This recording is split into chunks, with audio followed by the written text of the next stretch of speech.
धमाके की जगह पुलिस ने घेराव किया हुआ था, मगर उनके सर्विस कार्ड देखने के बाद उन्हें रोकने की जुर्रत न कर सके। पार्किंग एरिया में ज़का उन्हें अपना मुंतजर नजर आया। धमाका इतना शदीद था कि पार्किंग एरिया के साथ मिली क्लिनिक की दीवार भी गिर गई थी। वक़ुए का जायजा लेते ही आतिफ वसूख से बोला, बारूद फाजिल खान की बीवी की कार में ही था। ज़ीशान ने कहा, सर वैसे बात कुछ अजीब सी है। फाजिल खान अब इतना गिर गया है कि उसने अपनी बीवी को ही दहशतगर्दी के लिए इस्तेमाल कर डाला। आतिफ ने कहा, शायद असल बात कुछ और हो, लेकिन इतना कंफर्म है कि फाजिल खान को पहले से इस हादसे के बारे में मालूम था। आतिफ की बात उनके लिए हैरानी का बायस बनी थी। ज़का मुस्तफसिर हुआ, वो कैसे सर? जवाबन आतिफ ने उन्हें फाजिल खान को हार्ट अटैक होने की खबर सुना दी। वो बोला, वाकई सर, अगर फाजिल खान इससे बेखबर नहीं हो सकता, इतनी जल्दी उसे कैसे पता चल सकता है? अगर ज़का उसका ताक़ुब न कर रहा होता तो हम भी अब तक इससे बेखबर होते। बल्कि अभी तक तो पुलिस को भी पता नहीं चला कि धमाका किसकी कार में हुआ है। वो तमाम पार्किंग एरिया के कोने में खड़े होकर उस पे तबसरा कर रहे थे।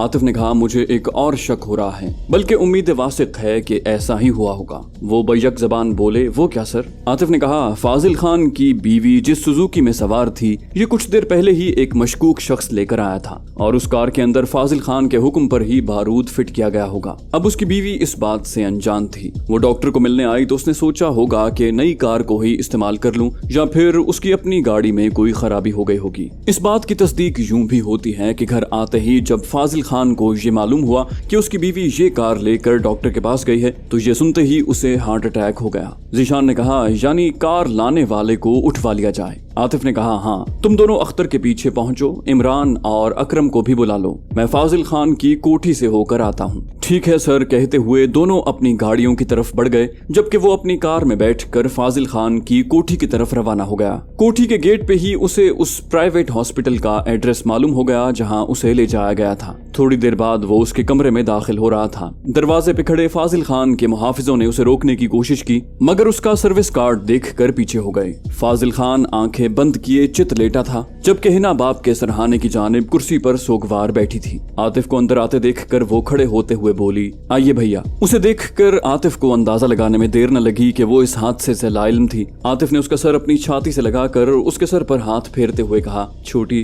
किस्मत का लिखा कोई नहीं टाल सकता, अल्लाह तुम्हें सब्र दे। वो खुशू खुजू से बोली, आमीन। बहरहाल भैया, डॉक्टर कहते हैं कि खतरे की कोई बात नहीं। आतिफ ने कहा, छोटी, तुम्हारी मम्मी नहीं रही। आतिफ ने बमुश्किल फिक्रा पूरा किया था। हिना बोली, भैया क्या कह रहे हो? आतिफ की बात सुनकर हिना को अपनी समातों पर यकीन नहीं आया। आतिफ ने कहा, हाँ गुड़िया, इसी वजह से तेरे डैडी को हार्ट अटैक हुआ है। तेरी माँ दहशतगर्दी का शिकार हुई है। असल बात बताने से उसने गुरेज किया था। नहीं कहते हुए वो आतिफ के बाजुओं में झूल गई थी। उसकी चीख सुनकर फाजिल खान का मुहाफिज भी जल्दी से अंदर दाखिल हुआ। आतिफ तेज लहजे में बोला, जल्दी करो, डॉक्टर को बुलाओ। और मुहाफिज जिस तेजी से आया था उसी तेजी से बाहर निकल गया। हिना को सोफे पर लिटाकर वो उसके जूते उतारने लगा। डॉक्टर को जाने क्या कहा गया था कि उसने आने में देर न लगाई। डॉक्टर साहब, इसे चेक करें। उसे फाजिल खान की तरफ बढ़ता देखकर आतिफ ने उसे हिना की तरफ मुतवज्जे किया। वो करीब आकर उसकी नब्ज चेक करने लगा। इसे क्या हुआ? आतिफ ने कहा, इसे अभी अभी अपनी माँ के मरने की खबर मिली है।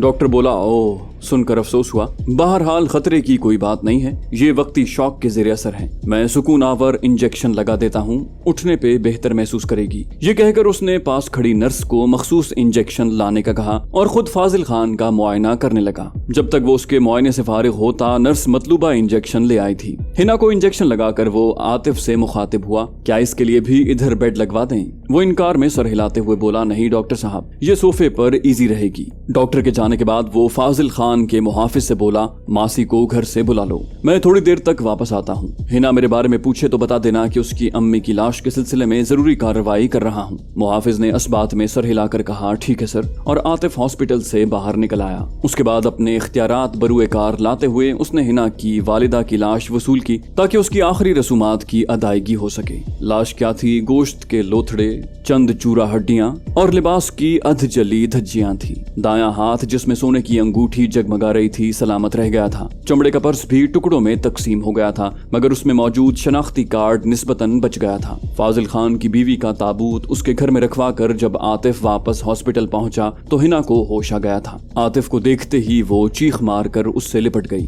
फाजिल खान भी हसरत व यास की तस्वीर बना बेड पर लेटा हुआ था। उसकी बोई हुई फसल उसकी बेगुनाह बीवी को काटनी पड़ी। आतिफ हिना के सर पर हाथ फेर कर उसे तसल्ली देने लगा, छोटी, अल्लाह को यही मंजूर था। हिना सिर्फ रोती रही। आतिफ ने कहा, सेठ साहब, आपकी बेगम की लाश घर पहुंच गई है, आखिरी रसूमात का क्या करना है? फाजिल खान ने खाली खाली नजरों से उसकी जानिब देखा और फिर आहिस्ता से बोला, मेहरबानी आतिफ साहब, बस डॉक्टर को बताकर घर चलता हूँ। आतिफ सर हिलाते हुए हिना के साथ सोफे पर बैठ गया था। थोड़ी देर बाद वो हॉस्पिटल से रुखसत हो रहे थे। वो दिन और उससे अगला दिन आतिफ ने हिना की कोठी में ही गुजारा और तीसरे दिन वो हिना से इजाजत लेकर वापस आ गया। फाजिल खान की बीवी की मौत का उसे दिली अफसोस था। सुजुकी कार लाने वाले आदमी ने थोड़ी सी मार खाने के बाद ही असल बात उगल दी थी। ये बात जीशान ने उसे फोन पर बता दी थी। उसके बाद उसने असफंदियार की गिरफ्तारी का हुक्म भी दे दिया था। फाजिल खान को उसने चंद दिन न छेड़ने का फैसला किया। वो जानता था कि उसकी गिरफ्तारी से हिना खुद को कोई जिस्मानी नुकसान भी पहुंचा सकती थी, जबकि हफ्ते डेढ़ बाद वो उसे एतमाद में लेकर सारी सूरत हाल से आगाह करके फाजिल खान को गिरफ्तार कर सकता था।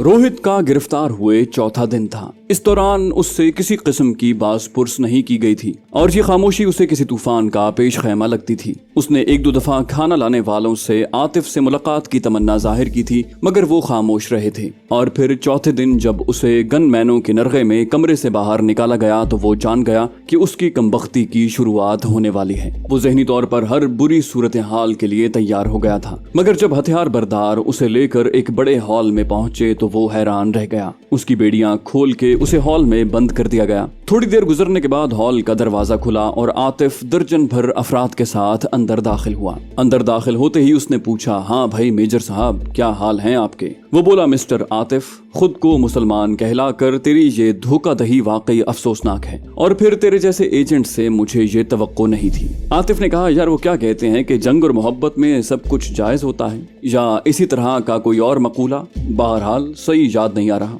रोहित बोला, अपनी बुज़दिली और धोखे पे पर्दा डालने के लिए तुम कुछ भी कह सकते हो। उसके लहजे में नफरत उबल रही थी। आतिफ ने कहा, मेजर साहब, इन 3-4 दिनों में मेरे ख्याल में तुम्हें किसी ने हाथ नहीं लगाया। रोहित बोला, बिल्कुल, लेकिन मैं कैद तो हूं ना, जबकि तुमने मेरे साथ वादा किया था कि मुझे रिहा कर दोगे। आतिफ ने कहा, मगर इसके लिए कुछ तय भी हुआ था। रोहित बोला, तो इससे पहलू तही किसने की है? आतिफ ने कहा, पहलू तही नहीं मेजर साहब, सिर्फ मौखर किया था और अब वो वक्त आ गया है। तुम मुझ पे काबू पाके रिहाई पा सकते हो, लेकिन याद रहे, मुझे शिकस्त देने के बाद मेरे आदमी तुम्हें सरहद पार करवा देंगे। वापस आने की सूरत में तुम खुद जवाबदेह होगे। मेजर रोहित जहरखंद लहजे में बोला, मंजूर। उसके होंठों पर इस्तेहज़ाई हंसी छा गई थी। आतिफ के इशारे पे उसके तमाम आदमी दीवारों के साथ फैलकर खड़े हो गए थे, जबकि वो तन कर मेजर रोहित के सामने खड़ा हो गया था। मेजर रोहित से काफी हिसाब किताब बकाया थे, मगर वो उसे जबान दे चुका था और जबान से फिर कर वो अपनी किरदार कुशी नहीं कर सकता था।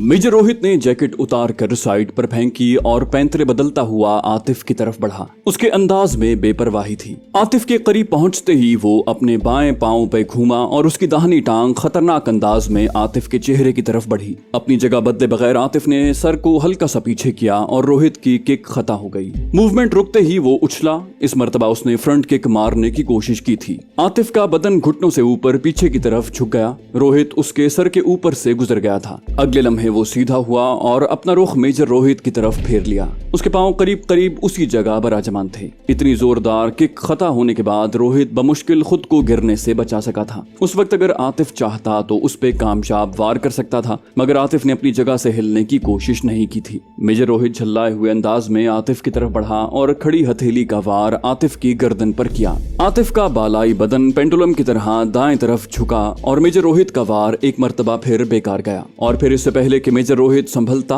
आतिफ का हाथ घूमा और एक जोरदार थप्पड़ मेजर रोहित के चेहरे पर लगा। चटाख की आवाज से पूरा हॉल गूंज उठा। आतिफ के थप्पड़ ने रोहित के तन बदन में आग लगा दी थी। वो गुस्से से फुनकारता हुआ आतिफ की तरफ बढ़ा। गुस्से में वो अपने दिफा से गाफिल हो गया था और ये गफलत उसे महंगी पड़ी। थोड़ी के नीचे लगने वाली आतिफ की किक ने उसे पुश्त के बल गिरने पर मजबूर कर दिया था। उसने उठने में देर न लगाई। इस दफा वो मोहतात था। उसने गहरी नजरों से आतिफ का जायजा लिया और एक लम्हे अपनी जगह पर साकिन खड़े रहने के बाद उसने उछलने का तासुर दिया। आतिफ के दोनों बाजू दिफा के लिए उठे, मगर रोहित छलांग लगाने की बजाय खड़े खड़े घूमा। उसकी किक आतिफ के पेट में लगी और आतिफ कुल्हों के बल जमीन पे गिरा। गिरते ही वो उल्टी कलाबाजी खाकर पीछे की तरफ खड़ा हो गया। उसी लम्हे रोहित ने उस पे छलांग लगाई। जल्दी से साइड पे होते हुए उसने रोहित की पुश्त पर जोरदार ठोकर रसीद की और वो अपना चेहरा दीवार से टकराने से न बचा सका। चोट काफी शदीद थी। उसने बमुश्किल खुद को को संभाला मगर आतिफ की अगली ठोकर दोबारा उसके कंधों पर लगी। वो दोबारा दीवार से जा टकराया।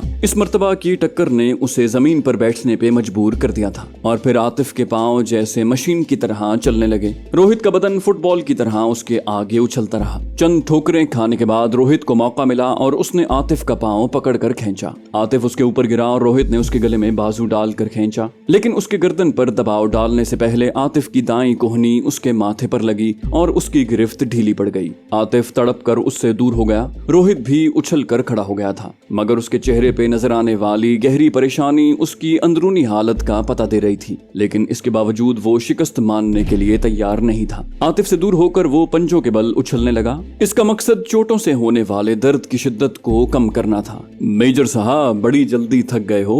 आतिफ की तंजिया आवाज ने जलती पे तेल का काम किया और आतिफ की तरफ पेशकदमी करते हुए वो उस पे ताबड़तोड़ हमले करने लगा। आतिफ के जिस्म में जैसे बिजली की रौ दौड़ रही थी। अपनी सारी कुव्वत और महारत सर्फ करके भी रोहित उसे छूने में नाकाम रहा था। रोहित के हमलों में हल्की सी सुस्ती आई और अगले ही लम्हे आतिफ की भरपूर किक उसकी छाती में लगी। वो उड़ता हुआ दीवार से जा टकराया, मगर दीवार से टकराते ही वो जैसे उड़ता हुआ वापस आया। उसके सर की भरपूर टक्कर आतिफ की छाती में लगी और वो आतिफ को साथ लिए जमीन पे जा गिरा। नीचे गिरते ही उसने जोरदार मुक्के आतिफ के चेहरे पर रसीद किए। आतिफ के होंठों से खून रिसने लगा था। उसके तीसरे मुक्के को दोनों कोहनियों पर सहारते हुए आतिफ उसे दोनों पांवों की मदद से पीछे उछालने में कामयाब हो गया और फिर वो दोनों एक साथ उछल कर खड़े हो गए। इस मर्तबा आतिफ ने हमले में पहल की थी। ऊपर उछलते हुए उसका घुटना रोहित की छाती की तरफ बढ़ा, जिसे रोहित ने दोनों हाथों पर सहार लिया था। हाथों के नीचे होने की वजह से वो चेहरे का दिफा नहीं कर सकता था, जिसका आतिफ ने भरपूर फायदा उठाया और कदम जमीन पे लगते ही उसने दाएं हाथ का दायरवी मुक्का घुमाया जो रोहित की ठोड़ी में लगा और वो लहराते हुए जमीन पर जा गिरा। उसके बाद आतिफ ने उसे उठने का मौका न दिया। जल्द ही उसने अपने हाथ चेहरे के सामने तान लिए थे ताकि आतिफ की ठोकरों से बच सके। आतिफ गुस्से से फुनकारा, उठो मिस्टर मेजर रोहित चक्रवर्ती साहब। वो हामते हुए बोला, ओके ओके, मुझे अपनी शिकस्त कबूल है। आतिफ इस्तेहजाई लहजे में बोला, इतनी जल्दी? देख लो, तेरी सिस्टर मेरे ऑफिस में बैठी सारी कार्रवाई देख रही है। आतिफ ने शहजादी को उसकी सिस्टर कहा था। जवाबन रोहित खामोश ही रहा। आतिफ ने कहा, मेजर साहब, गालिबन सीआई के एक दो रिक्रूट्स पर काबू पाकर तुम खुद को बड़ी तोप चीज समझने लगे थे। मेजर को खामोश पाकर उसकी बात जारी रही। इस लड़ाई की वीडियो तैयार हो रही है और जल्द ही तुम्हारी मायानाज एजेंसी रॉ को भिजवा दी जाएगी ताकि वो ये न समझें कि हमारा शेर धोखे से मारा गया। मगर आतिफ की ये बात भी रोहित के जज्बात में गर्मी पैदा न कर सकी। वो जानता था कि लड़ाई को जारी रखना अपनी बेइज्जती में इजाफा करना था। वो उस वक्त को कोस रहा था जब उसने आतिफ को चैलेंज किया था। आतिफ ने कहा, तूने मेरी भयानक मौत का ऐलान भी तो किया था, वो क्या हुआ? मगर जवाब नदारद। इस बार आतिफ ने अपने साथियों से कहा, मेरा ख्याल है इन तिलों में तेल नहीं है। फिर वो मेजर से मुस्तफसिर हुआ, वैसे मैंने अपना वादा तो पूरा कर दिया है ना? और मेजर रोहित का सर असबात के इजहार में झुक गया। आतिफ ने कहा, ठीक है राजे, इसे ले जाओ और अपनी तफ्तीश का आगाज करो। मेजर रोहित बोला, आतिफ साहब, मैं सब कुछ गैर मशरूत तौर पर बताने को तैयार हूँ। रोहित के लहजे में वाज़े तब्दीली पैदा हो गई थी। उसकी बर्तरी का जोम आतिफ के हाथों मिट्टी में मिल चुका था। आतिफ ने कहा, बता दो, मगर तस्दीक तो इन्होंने ही करनी होगी और तस्दीक का इनका भी वही तरीका है जो रॉ का है। रोहित बोला, जब मैं सब कुछ बता रहा हूँ तो फिर तशद्दुद क्यों? आतिफ ने कहा, हमें कैसे पता चलेगा कि तुम सच कह रहे हो? रोहित बोला, तो क्या तशद्दुद से यकीन आ जाएगा? आतिफ ने कहा, नहीं, लेकिन तेरी हरकतों का हिसाब किताब तो बाकी है ना। ये कहते हुए आतिफ वापसी के लिए मुड़ गया और मेजर रोहित बेबसी से होंठ काटने लगा। इस्माइल के लिए ये बात बहुत ज्यादा खुशी का बायस बनी थी कि फाजिल खान रिहा होकर आ गया था। अब कम से कम सीआई तो उसके रास्ते की दीवार न बनती और उसे सिर्फ फाजिल खान के कुत्तों से निपटना पड़ता। फाजिल खान को कैफर किरदार तक पहुंचाने के लिए एक जामे मंसूबाबंदी की जरूरत थी। पहले तो उसने फाजिल खान का घर बारूद से उड़ाने की बाबत सोचा। इस तरह फोन पे उससे गुफ्तगू करके उसे ये भी बावर करवाया जा सकता था कि उसकी मौत में किसका हाथ है। मगर फिर हिना का ख्याल आते ही उसे ये मंसूबा तर्क करना पड़ा। कुछ भी हो, वो हिना पे आंच आते नहीं देख सकता था। दूरमार राइफल से फाजिल खान को निशाना बनाना मुमकिन था, मगर इस तरह वो बेखबरी की हालत में मौत से हमकनार होता और ये भी इस्माइल शाह को गवारा नहीं था। वो उसे मारते वक्त ये बावर करवाना जरूरी समझता था कि उसे जहन्नम वासिल करने वाला कौन है। इंस्पेक्टर हुक्मदाद को खत्म करने वाला तरीका भी अपनाया जा सकता था, मगर उसमें ये कबाहत थी कि फाजिल खान अकेला सफर नहीं करता था और आगे पीछे उसके कुत्तों की गाड़ियां होती थी। इस वजह से ये तरकीब भी उसे तर्क करनी पड़ी। बहुत सोच विचार के बाद उसने ये तय किया कि उसे रात के टाइम फाजिल खान की कोठी में घुसना चाहिए। गो उसके मुहाफिजों की मौजूदगी में ज्यादा एहतमाल इस बात का था कि वो पहले से चौकन्ना हो जाता, मगर इसके अलावा भी उसे कोई मौजू तरकीब सुझाई न थी और उसने हतमी तौर पर यही तय कर लिया। फाजिल खान की कोठी में उसके काफी गुर्गों से सामना होने की तवक्को थी और बगैर तैयारी वहां जाना हिमाकत होती। जरूरी सामान की खरीदारी के लिए वो हुलिया बदल कर बाहर निकल आया। बारूदी फंदे, हैंड ग्रेनेड और IED वगैरह बहुत आम किस्म के सामान से तैयार हो जाती थी। वो पैदल ही घर से निकला और टहलने के अंदाज में बाजार की तरफ रवाना हो गया। रस्ते में आने वाले रेस्टोरेंट को देखकर उसे एहसास हुआ कि सुबह का नाश्ता अभी तक वो नहीं कर सका था। यूं भी जिस दिन से हिना गई थी उसके खाने पीने के औकात में बेकायदगी आ गई थी। नाश्ता करते हुए भी उसकी सारी तवज्जो फाजिल खान की कोठी में घुसने के मंसूबे पर थी, मगर इस दौरान वो बेध्यानी से टीवी स्क्रीन को घूर रहा था जिस पर किसी डॉक्टर के क्लिनिक में होने वाले धमाके की खबर दिखाई जा रही थी। अचानक उसे लगा कि खबर में फाजिल खान का नाम लिया जा रहा है। वो पूरी तरह खबर की तरफ मुतवज्जे हो गया। डॉक्टर दुर्रानी के क्लिनिक के पार्किंग एरिया में होने वाले जोरदार धमाके में दूसरे बहुत से अफराद के साथ कराची के एक दौलतमंद सेठ फाजिल खान की बीवी भी मां, ड्राइवर और एक गार्ड के हलाक हो गई थी। अंदाजा यही था कि धमाका खेज मवाद उसी की कार में रखा गया था। अब दहशतगर्द ये मवाद उसकी कार तक पहुंचाने में कैसे कामयाब हुए थे, इस बारे में मुख्तलिफ अंदाजे जाहिर किए जा रहे थे। ये गुमान भी जाहिर किया जा रहा था कि ये काम फाजिल खान के किसी दुश्मन का भी हो सकता है। इस्माइल शाह गौर से खबर सुनने लगा। उसके दुश्मन का एक और नुकसान हुआ था जो उसके लिए खुशी का बायस होना चाहिए था, मगर उसे खुशी न हुई कि वो जानता था कि वो औरत बेगुनाह है। फिर वो हिना की वालिदा भी तो थी और वो फाजिल खान की मौत के अलावा हिना को किसी दुख, तकलीफ और परेशानी में मुब्तला नहीं देख सकता था। उसने हिना को कॉल करने के लिए मोबाइल निकाला, मगर फिर कुछ सोचकर वापस रख दिया। उससे बात करने का मतलब फिर अपना रास्ता खोटा करने के मुतरादिफ था। लेकिन दिल ने उसके दिमाग पे एतराज चढ़ा। तसल्ली के चंद बोलों से फर्क ही क्या पड़ता है, ताज़ियत तो दुश्मन से भी कर ली जाती है। दिमाग ने दलाइल दिए, ठीक है, मगर इस तरह वो मेरी राह में दोबारा रोड़े अटकाना शुरू कर देगी। दिल भी इतनी जल्दी हार मानने वाला नहीं था। पहले भी तो वो ऐसी कोशिशें कर चुकी है, क्या कुछ कर पाई? ये सिर्फ उससे बातचीत का बहाना तलाश करना है। क्या पहले किसी ने मुझे मना किया था? अब तो उसकी माँ के साथ इतना भयानक हादसा पेश आया है और ऐसे में किसी अपने की तसल्ली के चंद बोल भी दिल को बहुत तकवीत देते हैं। फिर सोचा, पर वो अपनी कब हुई? और जिस राह पे सफर नहीं करना उसका पता क्या पूछना। जबकि उसके वालिद को कत्ल करने का इरादा कर लिया है तो उसे अपनाना एक ऐसा ख्वाब ही हो सकता है जिसकी ताबीर नामुमकिन हो। दिलो दिमाग की जंग में दिमाग के दलाइल चाहे कितने वजनी क्यों ना हो, जीत हमेशा दिल की होती है। बिल पे करके वो रेस्टोरेंट से निकला और हिना को कॉल करने लगा। दूसरी बेल पे ही कॉल रिसीव कर ली गई थी। उसे हिना की सिसकियां सुनाई दी। बगैर कुछ कहे उसने रोना शुरू कर दिया था। वो बोला, मुझे अभी पता चला है। सुनकर बहुत अफसोस हुआ। हिना की सिसकियों ने उसके अल्फाज के चुनाव में मुश्किल पैदा कर दी थी। वो बोली, शाह जी वो बहुत अच्छी थी। इस्माइल गुलगीर आवाज में बोला, हाँ, माएं बहुत अच्छी होती हैं, जब छोड़ जाती हैं तब एहसास होता है। वो बोली, उसने तो कभी किसी का बुरा नहीं चाहा था, ये लोग इतने जालिम कैसे बन जाते हैं? इस्माइल बोला, ये बात मैं भी नहीं जानता। आदत के बरखिलाफ उसने तानजनी से गुरेज किया था। हिना बोली, शाह जी मुझे लगता है कि जिंदगी का कोई मकसद बाकी नहीं रहा। इस्माइल ने कहा, चंदा, मरने वालों के साथ मरा नहीं करते। वो बोली, शायद, मगर मरने वाले जिंदगी की रौनकें तो साथ ले जाते हैं ना। उसका लहजा दुख से लबरेज था। उनकी गुफ्तगू काफी देर तक जारी रही। इस्माइल से गुफ्तगू करके हिना की तबीयत काफी संभल गई थी। किसी ने सच कहा है कि हमदर्दी के बोल उदासी का मरहम होते हैं। हिना से बातचीत के दौरान वो क्वार्टर पर वापस आ गया था। फाजिल खान के खिलाफ कार्रवाई उसने चंद दिन के लिए मौखर कर दी।